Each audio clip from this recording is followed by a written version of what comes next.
जिंदगी के असली क्षणों में तुम सदा अकेले रह जाते हो। जन्म जब हुआ तुम अकेले, तुम्हारे भीतर तुम ही थे और कुछ नहीं। मरोगे तब अकेले, तुम्हारे भीतर तुम ही रहोगे और कुछ नहीं।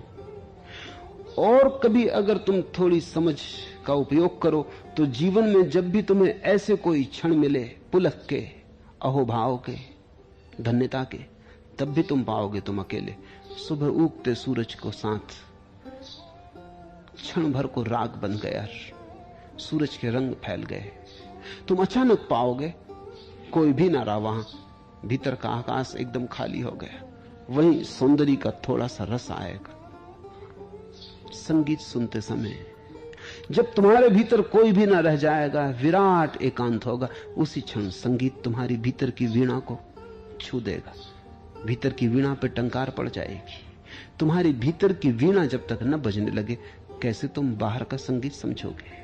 और जब तक तुम्हें भीतर के सौंदर्य का बोध न हो, बाहर के सब सौंदर्य किसी काम के नहीं। तो जीवन में जब भी कुछ महत्वपूर्ण घटता है, तब तुम अचानक पाओगे तुम अकेले हो गए। जब भी तुम अकेले हो, उन क्षणों का उपयोग करो, उन एकांत के क्षणों को सौभाग्य मानो, उनका उपयोग करो, उनमें रमो। धीरे धीरे रस आएगा, स्वाद जमेगा।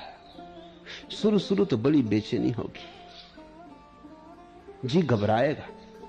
वही तो बुद्ध कहते हैं, ऐसा एकांत जहां जी लगना कठिन हो जाता। तुम्हारा जी ही उधार है, वो भीड़ में ही लगता है। उसे दुर्गंध की आदत पड़ी है, सुगंध में तिल मिलाता है। एकांत की शांति खाती है, भीड़ का शोरगुल भाता है।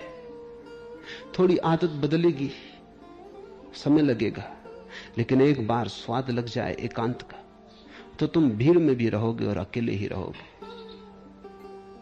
तुम बाजार में भी खड़े रहोगे, लेकिन एकांत। तुम अपने भीतर के हिमालय को कभी खोओगे ही नहीं। तुम्हारा भीतर का हिमालय तुम्हारे साथ चलेगा। बड़े शिखर हैं तुम्हारे भीतर, बड़ी ऊंचाइयां, बड़ी गहराइयां हैं, लेकिन तुम भीतर के जगत से अपरिचित ही रहे चले जाते हो। और ध्यान रखना, अकेले आना है, अकेले जाना है। तो बीच के ये थोड़े दिन हैं, भीड़ से बहुत ज्यादा अपने को मत भरो। ये बीच भी अकेलेपन से भर जाए तो तुम्हें जीवन के सारे राज, सारी कुंजियां मिल जाएंगी।